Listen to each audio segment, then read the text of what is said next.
Set Phasers, a highly illogical Star Trek podcast.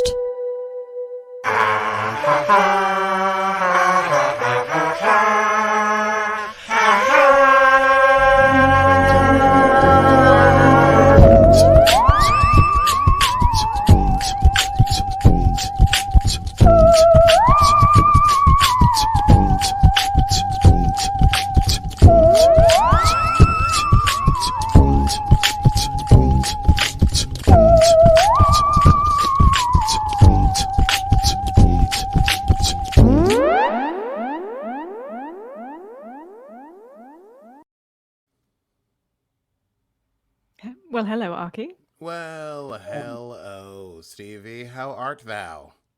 Thou art more wondrous than a blazing sun. Oh, Is that the bard. Yeah, I sure. tried. Is that true? Well, Is that a real line? I don't think "been a blazing sun" is the No. line, but it could be. I tried. Really know. I could have gotten away with it. Was that In a sonnet or was that Romeo and Juliet? It's a sonnet. Thou art more lovely than a summer's rose or something. No. Sure, man. Look how off track we've gotten within 20 seconds. This is not our Shakespeare podcast? Oh, No. this is our Star Trek podcast. Yeah. Oh, welcome in everyone to the program. This is Set Phasers, a highly illogical Star Trek podcast. And today we're discussing Picard Season 2, Episodes 5 and 6. Episodes 5 and 6, entitled Fly We're Me not to the Moon. shortchanging you. Yeah. No shortchanging here. We don't shortchange you. If anything, we give you more than you bargained for. You bargained, and you're still getting more. Yeah, they're entitled Fly Me to the Moon and 2 of 1. Respectively. And today's stardate is stardate 225415.1. Listen, before we jump into the rundown where I start to sweat, I want to throw it to you, Stevie, to talk about the Patreon. The thing that I talk about. The Patreon. Yes. Well, we have a Patreon. If we don't tell you enough, but we do, and we would love for you to be part of our community where we can be Star Trek nerds together. Star Trek nerds unite. Patreon.com/setphasers. You can join us for early access video episodes. What else? Oh, Zoom hangs. And cooking shows with Aki. Which is always fun. Oh, and we might even do a book club soon, because I just started reading Brent Spiner's fan fiction novel. What's this? Book club business? Okay, Yeah, pretty cool. doing all sorts. Join us for the fun at patreon.com/setphasers and become friends with us, because we need more. We need friends. Yeah. We need friends. And more Star Trek friends. That's genuinely something that I value in my life, is people that get Star Trek. Yes, and if you're a patron right now, you'd be watching the video. You'd see my sweet Skippy shirt. Skippy, which is a long walking story. advert for Skippy. I am, but I'm not walking anywhere. I'm running down. Oh, hey! Sweet transition. Let's run it down. It's time to run it down. Can you run it down for me? What just happened? Can you run it down for me?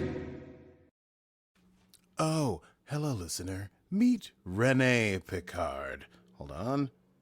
Meet Renee Picard, piloting the Shango rocket, talking to mission control. However, all is not well, for there's some sort of crumbling Russian satellite that's headed towards the Shango rocket, and Renee Picard is trying to fix it, but it's not working out. And eventually mission control says, it's too late, you can't do anything about it, brace for impact. There's an impact, and then we find out that it's a simulation. Mission control says, boom, you're dead. And Renee is extremely frustrated, very mad. Feels like everything is stuck. And mission control is like, hey, it's just jitters. I'm sure you'll be fine. Now, back to Picard in the apartment of the Watcher. Remember, we met the Watcher, who we thought was Laris in the last episode. But it turns out this Watcher, yes, looks exactly like Laris. Doesn't have an accent, notably. But does not... Mind. I could. Well, okay, she might have an. You're right. It's true. But I think I was like making sure she wasn't Irish. No, she was an Irish person doing an American accent badly, almost as badly as you doing an Irish accent. Yeah, but I'm fine with that. I'm fine with American accents are so weird and strange that there's no way to tell if someone's faking really because That's true. we speak so weirdly across the country. In any case, it's not Laris, it's Talinn. Talinn, the Watcher. And Picard's like, hey, listen, you're the Watcher. I'm from the future. And she's like, I don't like time travel. And she's like, no, listen, but I'm Jean-Luc Picard. And she's like, what? And he's like, what do you do? And she's like, listen, I'm a Watcher. Our job is to protect one individual. We don't know why we're protecting them. We just know that we have to protect them. She describes it as, quote, a single thread in a grand tapestry to which I am not privy. Picard explains that he's just come from a bad future and that the bad future is a future that was not supposed to happen, and something's going to happen now that causes the future to fragment and go into this bad place. And that's when he says that he's Jean-Luc Picard, and that's when Talon reveals that who is she watching? None other than Renee Picard, who we saw in our cold open. Meanwhile, on board La Sirena, the Borg Queen is awake. She's muttering to herself about being alone because she doesn't have any voices, but she's able to tap into the local cell tower frequencies, and she gets some relief. It's sort of like she sinks herself into a hot bath. She's like, all these voices. It's kind of like being in the Borg, I guess. She then gets a bright idea. No one's watching her. And using mimicry of the voices of the crew is eventually falling on Rios's voice, is able to gain access enough to intercept the cell towers and makes a call to the local police station saying that there's a woman under attack in the vineyard. And the police say they'll be right on their way. Meanwhile, Seven and Rafi have to spring Rios' crystal ball.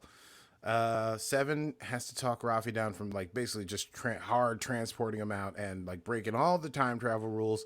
Rafi's super upset that Seven is acting so rationally, so safely, but Seven understands that Rafi is upset about Elnor and perhaps also her son Gabe, but she's able to talk Rafi down. She gets Rafi to give her the tricorder and says, I know that you're angry, you need a target. And Rafi's like, yeah, I need a target. And then Seven uses the tricorder to create, I think, an electromagnetic pulse, which disables the bus and says, yeah, well, something that's not moving is a much more vulnerable target. The bus breaks down. Rios on the bus realizes what's going on. He's like, yeah, that's my people. He starts telling everyone in Spanish who's being detained by ICE. He's like, hey, get ready. Something's about to happen. The guy he was with before is like, hey, don't do anything stupid. And he's like, my friends have already taken care of that. Meanwhile, the ICE officer that was tormenting them earlier is pretty jumpy. He doesn't want them talking. He opens the gate to confront Rios. Rios attacks him and pushes him forward, and the other guy that he was talking to, the other prisoner, manages to knock that guard out. The driver pulls his weapon, but Rafi opens the door and stuns him. Then Seven, Rafi, and Rios get everyone off the bus because they realize people started wondering what's going on with this bus. Why has it disappeared off the grid? And so they're getting everyone to escape. Rafi has a moment where she thinks she sees Elnor, and she runs after one of the prisoners, and they turn around. It's not Elnor. So she's going through that kind of grief process. Rios says goodbye to the other prisoner, whose name is Pedro, thanks him for helping knock out the guard with the sweet Star Trek two-handed punch, which means basically I think he immediately gets 4 pips. And he then goes away with Rafi and Seven. Only captains can do the two-handed punch. Picard is asking Talon about her job. He learns all about Renee. Renee is super smart. She's 24 years old. She grew up in the south of France as a Picard. She was sailing on her own by the age of 10, moved on to chess, fluid dynamics, and Cantonese. She was in university at the age of 16, then became a test pilot for a few years, and then NASA couldn't wait to get their hands on her. However, she also struggles from melancholy, anxiety, and depression. So these are things that she struggles with. She is to be on the Europa mission, which will launch in 3 days. It's the first manned mission to the Jovian moon, I assume of the same name. And Picard only knows that it is a pioneering flight. To illustrate what Renee is going through and how, her certainty of her being on that flight may be in question, Talon taps into her meeting with her therapist, which Picard is horrified by, but Talon completely shrugs off because that's what her job is to do as a watcher. The therapist, who is like a kindly old man with a German accent, encourages her to go easy on herself. Maybe the fear that she's experiencing, the nerves, mean that she's simply not ready for the Europa mission. There's nothing wrong with that. And Renee admits to those feelings. He's like, these panicky moments where she goes numb and feels like nothing matters. And the therapist says, hey, fear need not be an enemy, which of course sets Picard completely on edge. And he says, I need to get an angle on that therapist. Well, guess who the kindly old German therapist is? It's none other than Q with a weird hair. Mm-hmm. Dun, dun, dun. Yeah. That didn't work. It's Q. How could things possibly get worse? Meet Adam Soong. He's talking to some board about his understanding of the human genome. He's going off about, imagine I'm a god looking down at humanity at a crossroads. I want to unlock human perfection, blah, blah, blah, blah, blah. The chairman of the board is like, wait a second, dig this, honey bun. You have been working for a private military organization called Spearhead, and that puts Soong on the defensive. He says, well, Spearhead was ex-military. It's not real soldiers. And I was doing it for the greater good. And my daughter suffers from a genetic defect that is making her unable to inhale dust or be exposed to sunlight. Her sunlight is poison. And the chair says, listen, that's too bad. It doesn't matter, though, because you've broken the Shenzhen Convention, and we have no option but to revoke your license and your funding. And nota bene, Leah Thompson. Yes. Leah Thompson. Oh, is the chairperson? Yeah. Yes. Who directed was it the previous or like one whatever? Yeah. Directed an episode about time travel. Oh, the irony. Also, Soong is no longer to do any more experiments on genetics. No more research. Soong returns home angry, goes through some sort of decontamination process or whatever. We meet his daughter, Corey, who looks a lot like Soji. When I say I mean exactly like it's the same actor. So whatever. Yes. He explains that he failed in his meeting, things didn't go well. She's like, oh, that's too bad. You didn't give that weird speech about being a god looking at the crossrossroads. And he's like, God, it doesn't matter. People are so stupid. And one day, when you're able to go out there, you're going to see just how stupid people are. And she's like, oh, what day is one day? And he's like, soon, I'm working on it. I'm doing my best. He takes a little blood from her. She goes back into her hyperbaric living chamber or whatever. And he does some research on the blood, and looks like he's not close at all. It's like 98% chance that she would be killed by ultraviolet lights or dust or whatever. As he is full of sadness. Whoa. The echo just came back. Super strong. I haven't done a damn thing. So weird. I'll go on mute. Check. And it's gone. So strange. Didn't sound like what? Doesn't matter. Okay. As he is falling into a pit of despair that he can't save his daughter, boo-hoo-hoo, he gets a message on his screen. I can help. And then a bunch of research flashes across the screen. He's told to check his 3D printer. Turns around, looks at it. It's a card for Q and a number. Meanwhile, at the chateau, the French officer shows up. Girardi is asleep, so she doesn't know that he's there, and he doesn't know that she's there. But as he's looking around with his flashlight, he sees the poorly cloaked ship in the yard. He goes out to it. He gets on board. He's freaking out. He's like, this is not even possible. The queen is able to lure him up close by using a young woman's voice in distress, saying they'll come back soon. And then as he gets there, she goes, oh, I can use you. And a tentacle comes out and lashes at him.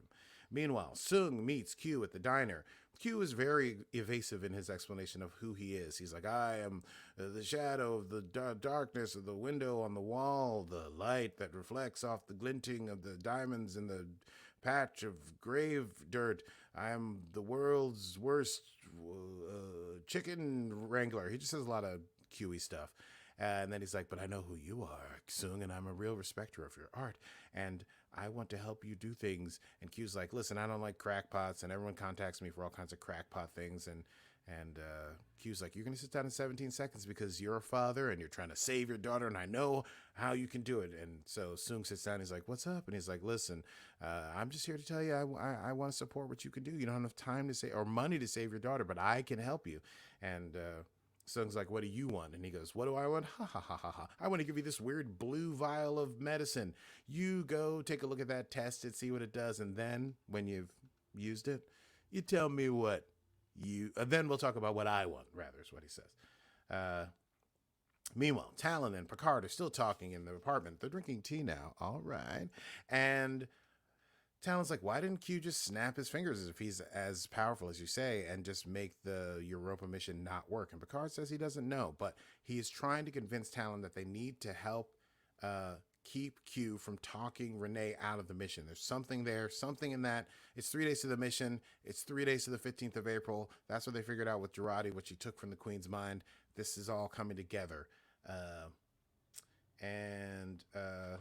Talon reveals that there is a big gala tonight, and then the astronauts will go into their quarantine before they get on the flight. So this is sort of the last opportunity for anyone to sort of. It'll be really hard to get off the flight once you're in quarantine. Like you're kind of just like rolling downhill there. So tonight's the last night to sort of interfere and try to get Renee off of the mission. And Picard is like, well, then we go to the gala, we keep an eye on Renee, we protect her, we run interference, and we make sure she doesn't get talked out of going on the mission. Meanwhile, at the chateau, the Queen, gently using the speakers on the outside of the ship, wakes Jurati up and says, I don't want to start without you. Jurati immediately knows something is very, very wrong. She gets up off the couch she was sleeping on, sees a shotgun or musket or something on the shelf, I don't know, from guns. She grabs it, she goes onto the ship. She sees the Queen has the officer held up by his neck and the tentacles, and the Queen tries to seduce Jurati. She's like, you could help this guy if you just help me. You'd never be alone. I've seen it.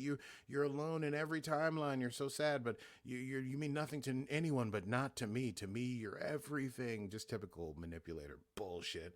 And says they could go and be together, and the doctor would be completely loved and heard and shared.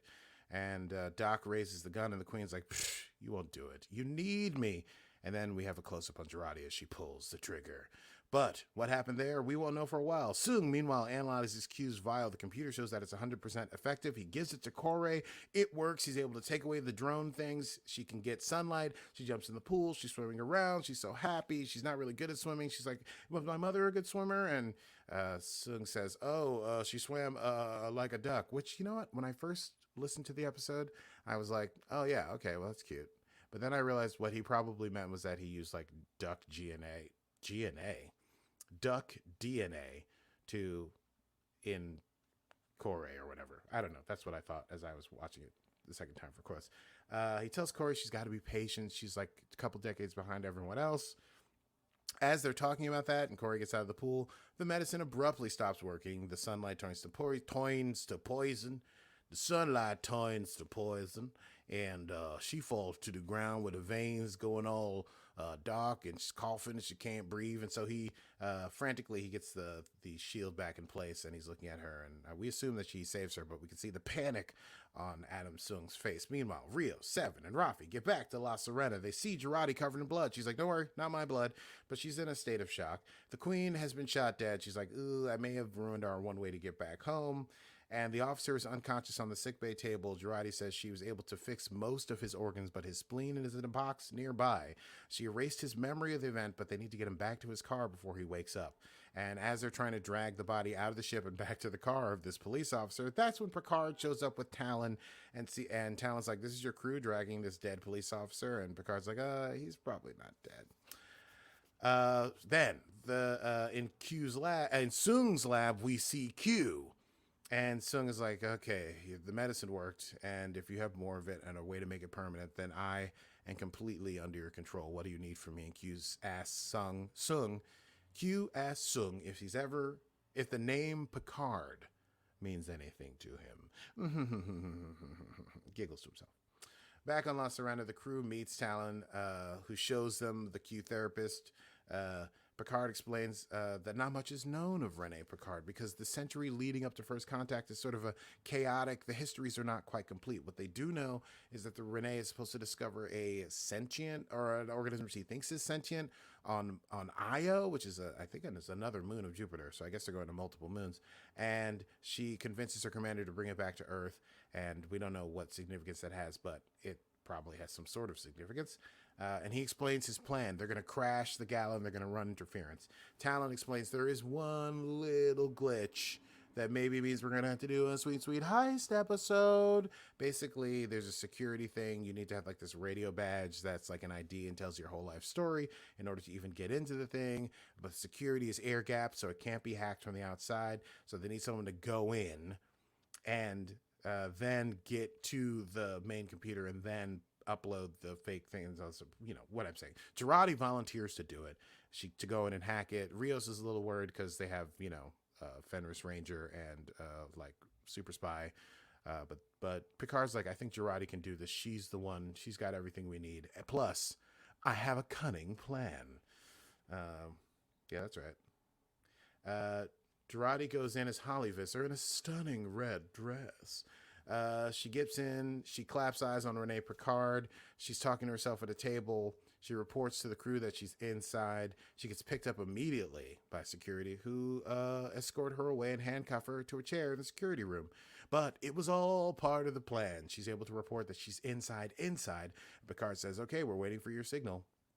Jurati thinks on her confrontation with the dying queen. She has a little bit of a flashback. She's got this sort of feeling bad. And the queen is saying, oh, I can't believe you did this. You need me. We need each other. We could be so much more together. Plus, you need me to get home. And Jurati's like, no, I don't need you. And we're nothing together. There's no us. But Jurati gets very close. And the queen reaches out and puts a hand on her face. And the weird assimilation threads come out of her fingers and go into Jurati's face. And she's totally inside Jurati's brain. Good. Dang it. Is Jurati going to have another alien-influenced psychotic whatever the what? As she, whatever. Okay. In the security room, the queen appears next to Jurati and says, oh, captured on purpose. Clever little plan. And that is the end of episode 5. Fly me to the moon. Woo! Woo! Crazy pants. But we're not done yet because we're going right into episode 6. Right? We begin. I thought I had hit the wrong button because Picard is bleeding on the ground. It's the first thing you see, covered in blood, and the crew is freaking out over him. And Picard is flashing back to his mother in the darkness. And I was like, oh, I definitely missed a whole episode. But no, I had not, because then we get the boom, boom, boom, boom, boom, fly me to the moon. 34 minutes later, Picard dressed in a tuxedo, ready for the Europa Gala event. He's trying to play it cool with Talinn about Laris, but she knows he's lying, and that doesn't matter. Picard calls on Jurati again, saying, hey, we're in position on the line, and we're about to get, I don't know why I'm dancing while I do this, but, it's the vibe. We're in line, and we're about to be scanned in. The doc is still in security with the queen in her head. She's able to knock out the guards with a little gas from some sort of thing on her leg, like a little capsule or something. However, she knocked them out, and she is still locked into the chair. And the chair is actually 3 different chairs. It's like one of those chairs that's 3 metal chairs all together. And so she's unable to break her chains.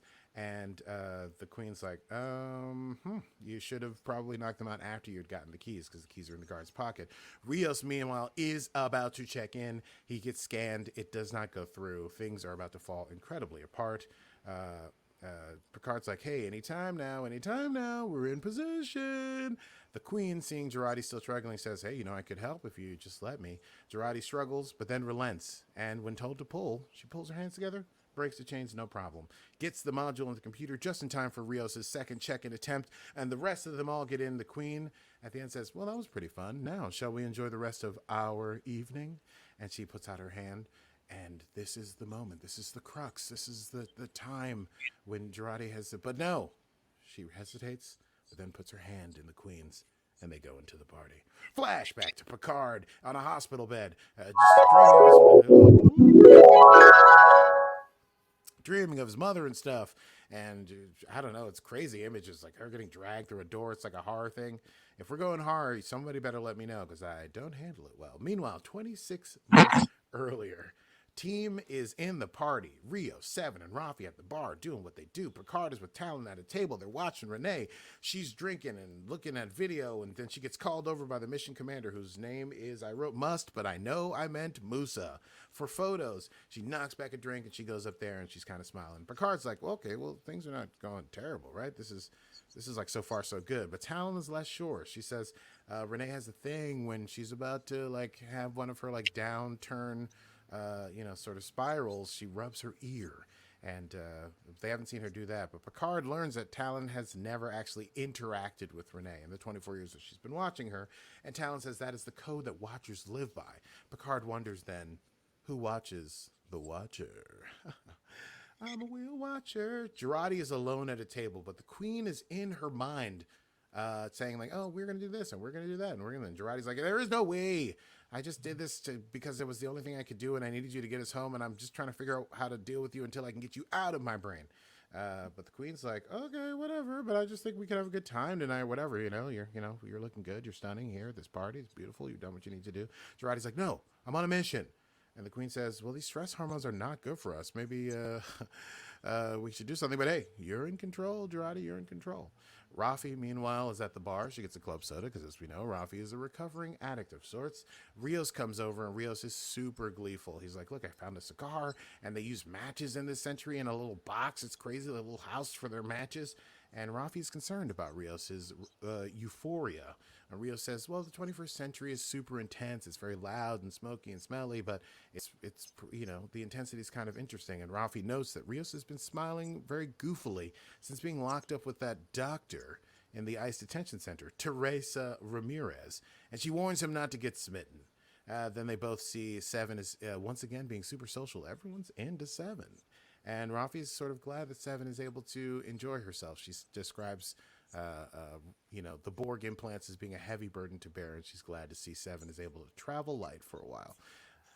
And then she has a hallucination of Elnor again and grows worried. Meanwhile, Renee is back at the bar. She knocks back another drink. Picard's like, she always drink like this? And Talon's like, she looks at her phone and does the ear touchy thing. So Talon is concerned. She intercepts the communications on the phone, finds out that she's talking to her therapist, texting with them. And, there was a funny moment where Picard says she's looking at her phone all the time. And Talon says, that's what we all do at this time, which was cute. Talon intercepts communications, curses in Romulan, nota bene. And sees that Renee is planning to tell Musa that she simply cannot do the mission. She's like, I'm going to back out. I'm going to tell him I can't do it and just leave. And the therapist is encouraging her. And Picard says, that's it. It's time to intervene. Talon is reluctant. Picard is like, it's time to do this thing. You got to learn to let go. You're the watcher. Maybe your code, but you've watched her for 24 years, and now's the time for her to fulfill her destiny. Talon's like, okay, well, in order to do that, we sort of need to get Musa out of the way so that she can't talk to him and hit her way out of the mission. And Picard's like, all right, we'll get Girardi to go talk to Musa because they're like, birds of a pair. However, Girardi does not respond to hails. Girardi comes into the party once again after having been away for some time. Apparently, she needed a little break, and the Queen asks if she feels better. She orders a champagne at the bar. She's drinking it. Rios approaches, and he's like, hey, is your comm on? Picard is trying to call you. And she's like, oh, I must have turned it off or something. And he's like, hey, Girardi, I know you've been through a lot in the last couple hours. And, everything, the Queen, and it's a tough time for all of us. And Girardi's like, oh, it's so cute. You're doing that thing you do with your eyebrows when you're worried about me. And Rios is like, yeah, I am worried about you. So seriously, are you okay? And then they stare at each other for a moment. And the Queen rolls her eyes and is like, ugh, allow me. And takes over Girardi's body briefly and has her passionately, most ardently kiss Rios upon the lips. Rios is shocked. And he's like, that is not what I was talking about. And Girardi's like, oh, yeah, of course. But yeah, my bad. I'm just not myself at the moment. And then she sort of walks away speedily. But so she's not in the game. Renee, meanwhile, has another drink, nods to herself, and walks determinedly away. Picard says, okay, we can't wait for Girardi. Yeah, he's like, I'm going to go talk to her right now. Talon's like, what are you going to say? He says, I don't know what I'm going to say, but something will come up to me. As he's trying to follow Renee Picard, he runs into Adam Soong, who has a menacing conversation with him, mentions their mutual quote-unquote friend, Q. Picard tells him to stay away from Q and to stay out of his way. He has no idea what he's dealing with, and then Soong says, you have no idea who you're dealing with, my friend. Soong gets approached by another guest, and he seeks security. And he seeks security. See? By accident I can do it. He gets approached by another guest, and he seeks security on Picard. Six. He says, Six. security on Picard, and the security guards begin to close on him very calmly, sort of like blocking off his thing. Picard is in trouble. The exits are blocked. Renee is about to leave the party, possibly for good. The Queen turns to Jurati and says, hey, you want to help? Your friends need a distraction. She sets off some sort of weird pulse. It knocks out all the lights. Picard is able to skip away and contact Rios, and they give him a badge, like a weird security name pin. And then Jurati emerges from one of the high balconies, somehow having run up the stairs, and begins singing a cappella a song that the internet tells me is called Shadows of the Night. And then the band picks up her tune and they start playing along, and it's a big number. She walks down the stairs in her red dress, all Jessica Rabbit in her way through the crowd, gets up on stage. There's, the band's super into it. Big final hit, the number, and the crowd goes absolutely wild. They're super into it. There's bowing and stuff. And apparently that is precisely the endorphin kick that the Queen needed in order to take over and, quote, steer the ship for a while. And so we see Jurati's eyes go Borg taken over black and then back to normal, and now we know the Queen is in control of Agnes Jurati. Meanwhile, Picard catches up with Renee. He is able to get her to start talking. She's like, you're pretty old for a security guard. He's like, yeah, I'm old, but I got a lot of wisdom, huh? Anyway, tell me about the ship, because she's like kind of freaking out. She's crying. She's definitely in like a panic attack mode.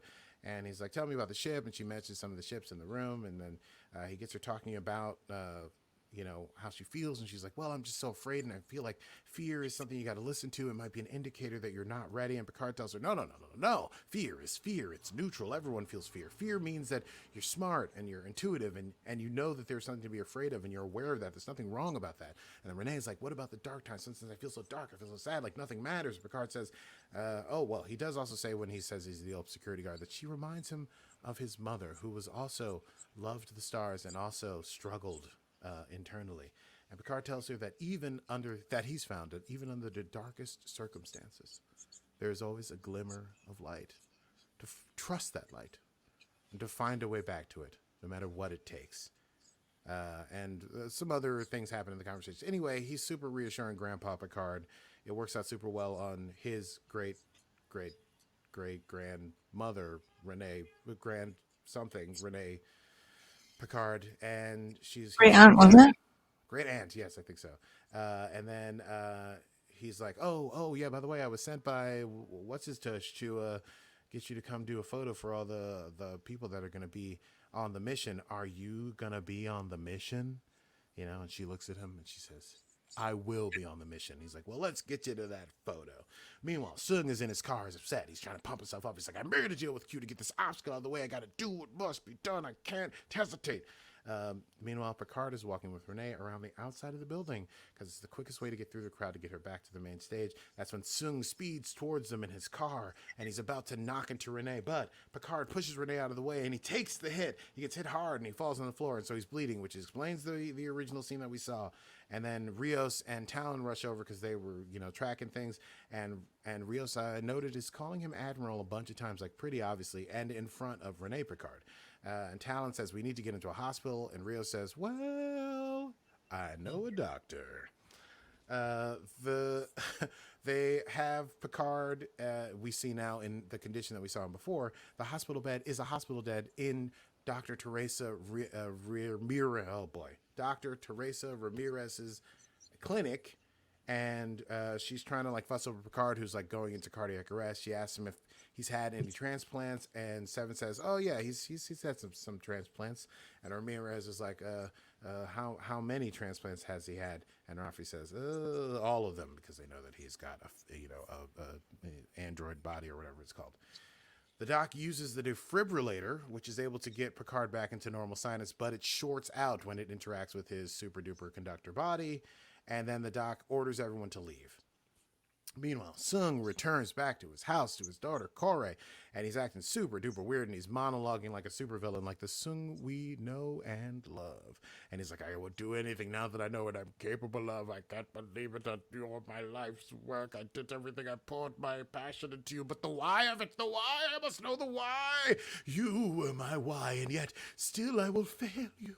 Still, you will die like all the rest. And meanwhile, Core's like, Dad, what are you talking about? You're freaking me out. What's going on? Do you want to explain yourself? And he's like, no, I don't want to explain myself. And he walks away and closes himself in his room. Back at the clinic, Picard is stable but non-responsive. Teresa is like, I gotta go home. Teresa is like, I gotta go home and tell my kid that I was gone again without any sort of explanation. Rafi's like, can we go in and see Picard? Teresa's like, sure, you can go see him now. They all run in, but Teresa confronts Rios and she's like, hey, I've used a defibrillator more times than I can count, and it's never reacted like that. And Rios is like, well, maybe your son cranked it up or whatever. And she's like, oh, good. You're going to blame a child for something that is obviously much more important. And she's asking point blank, who are you? And he says, okay, you just have to trust me that we are the good guys. And she says, the good guys never have to say that. And then she walks off. A lot of people walking off in this episode. Corey, meanwhile, once her father has locked himself in his room like a sad sack, evil sad sack, thinking evil, plottingly sad sack things, she goes into his lab, looks up his research and stuff about him. She learns that his genetic work with Spearhead and his disgraced reputation for doing genetic work. She sees a bunch of pictures of her when she's young and videos of her when she's young, but she remembers nothing of them. She's wondering what's going on. And then she starts to break into his daily logs when he's talking about, I did this with subject, blah, blah, and all these people that are basically her, but versions of her that did not survive. A Persephone, a Persephata, an Artemis, and a Despoina, I think are the only ones I got. They all died young. They all had stuff. And then we get to his final experiment, and he's sober, kind of crazy-eyed like he was tonight when he came home from the party. And he's like, this is the last one, and you know what? It's a relief. It's a relief to have the last one. Because now I know what I must do. I must do anything and everything to make sure that she survives. And I will do anything to make sure she survives. Anything for Corey.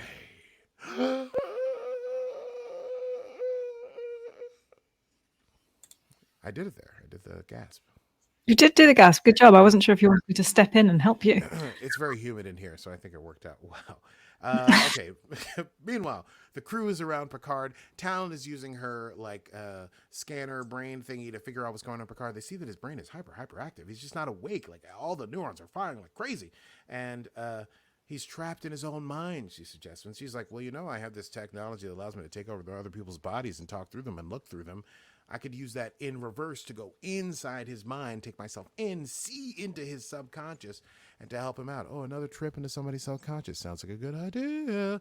She's like, it's kind of like a jury-rigged mind meld. Rafi is like, no, don't do that. Seems like a terrible, terrible, terrible idea.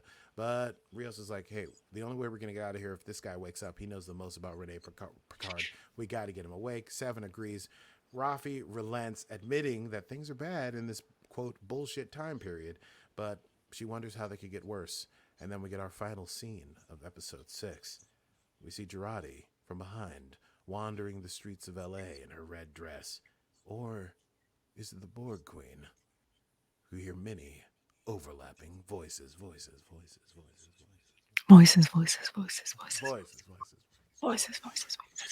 Sound effects. Insert sound effects. And here endeth episode 6 of season 2. I don't know what I'm doing. You're really going into the Foley there. Episode 6 of season 2 of Star Trek Picard. Let's chat about that. Let's chat about it. I say, darling, let's do a quick chat about that. Yes, let's do. Wow. That's Foley. You come back with the, yeah. I probably won't do it again because they'll start the dogs. They'll actually think there's a genuine owl in the room. Yeah, anyway. sure. That's not good. Okay, well, crazy episodes, these. Let's see. This is crazy. So yeah, I texted you yesterday or whenever the day we did anyway, the point is, yeah, bonkers. This whole thing with Girardi, we got to talk about it. It's the elephant in the room. So I told you it was going to get good with Girardi, didn't I? Well, I'm so I suspected. The episode's called 2 of 1. 2 of not 1. 7 but of 9. Not Locutus of Borg. But maybe, I mean, in theory, it could have been 7 who became, injected with the Borg Queen. She was the easy one, if you like. Yeah, but 7 is the most on guard. She would never get that close to a Borg Queen until 7's like would shoot her head off, right? Or even Locutus, because he's the synth in the group. Yeah, Locutus is probably the most susceptible, but I think he also has a too much. He was the one that told Jurati not to link with her at all. They're both the True. people who have been Borgs are like, let's not even flirt with Yeah, let's the not fuck with possibility of Borgs. Borg. But they leave a very sort of like emotionally jacked up Jurati alone on the ship or in the chateau with this incredibly manipulative Borg queen, billions and billions of lives she's taken over, and all these plots she's hashed, and she's working on Jurati, and she gets her all closer, even though Jurati shoots her in the neck, and she's able to inject her with the nanotubules.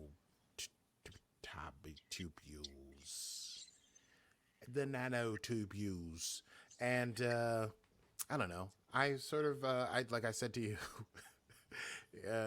I think Jurati becomes the new Borg queen. I said it. So, question for you. Yes. Do you remember at the beginning of season 2, episode 1? Oh no, episode 2. I think it was episode 2. When the Borg queen, the new Borg queen, comes, beams onto the ship, and she's faceless. Yes. Do you think that's Jurati? I sure do. Okay. I sure do. Well, I think it's like Jurati, and I don't know if it's fully Jurati or it's like Jurati and the Borg Queen have become super mishmashed. You know what I mean? But like, whatever. I do feel like there's some kind of bending back on itself. Things that I fully believe Jurati's not going to get the Queen out of her head, and they're going to become fully enmeshed, and Jurati's about to go on some sort of Borg spree. Because I was wondering about the romance with Jurati and Rios. Because the way they talk about their romance during the break, if you like, between season 1 and season 2, it was a bit unresolved, but now Rios is, and I was wondering, because obviously Rios isn't going to stay in the past with Dr. Teresa. So I wondered if he's sort of having a bit of a dalliance. Or is he? I don't know. He seems to be very taken with the 21st century. He is. They're That's really fair. underscoring that he's like, I love it. It's so intense, and cigars and matches and doctor who built the stuff from the ground up, and he's bonding with Pedro from that one time they were in ice together. I don't know. Is there a possibility he stays back? Maybe, but do you not think it's a bit like time travel vacation? Like you go on vacation and you're like, oh, this is lovely. I'm having a great time. I could totally live here. But then when you do it, you don't. You don't actually do that. Everyone genuinely likes getting home. I think that's what Rafi is kind of cautioning him. Like, don't get too swept away in your eat, pray, time travel, love trip. You know what I mean? and be careful. But there's like a whole thing. The doctor, I think it's sort of insinuated that the doctor is single. I don't know that we actually discussed whether or not she is. But there's a thing between her and Picard. It's happening. Owls. And I don't know. I sort of feel like they're keeping the doors open. There's only 3 episodes left, I think, in the whole season. What I would hate to lose Rios for season 3, but if they're bringing back, I mean, this is meta now. If they're bringing back the whole cast and crew and the gang, is it possible they have to sort of like leave some of these side characters to do other things? They're like, we can't have 40 lead actors on this show.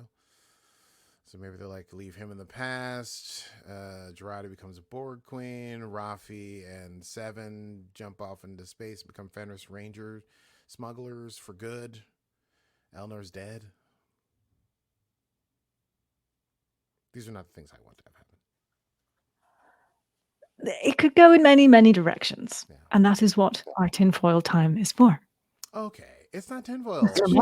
She's infected by the Borg Queen. It's tinfoil. I mentioned my theory that that Dr. Jurati becomes a Borg Queen, jumps into a different dimension or universe, and she meets up with Lorca because it's the past, and together they take over the galaxy. Yeah, but it's not the past; it's the future. It's all the way back before Lorca. Yes, before Lorca. Right, yes. So she becomes a Borg Queen. She becomes essentially immortal. I don't know. I don't think anyone knows about Lorca because his whole existence was wiped from the records. So it's just a pipe dream. I just want Lorca to be back. It's fine. That's tinfoil. That is tinfoil. You and your obsession with Lorca. What can I say? contest is for cakes. He died. Did He died. He fell into a star underneath the ship. That could mean anything. Well, that reminds me of something we forgot to do last episode. We might want to do it before quotable moments or right after. We forgot to do Faith of the Heart for Elnor. We did. Got it. Haunted me the whole day. Elnor, when you were a child, Picard was from communism. Then Romulus got attacked, or by the Tsar blew up, and then Mars got attacked by the synthetics or something, and then Picard had to go, and he couldn't read Three Musketeers. So anyway, you came back, and you were a badass, super cool kid, but you spoke your emotions too much, but everyone loved you so much. You're the baby Yoda of Star Trek. But then you got shot in the chest by the magistrate in this really you had Faith of the Heart.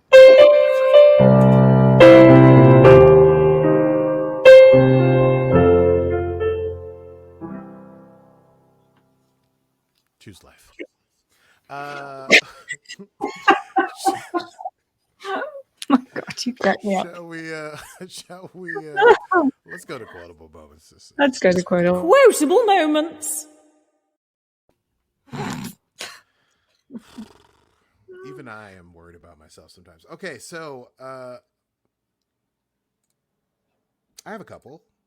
Go for it. I seem to have lost my notes, so you crack on.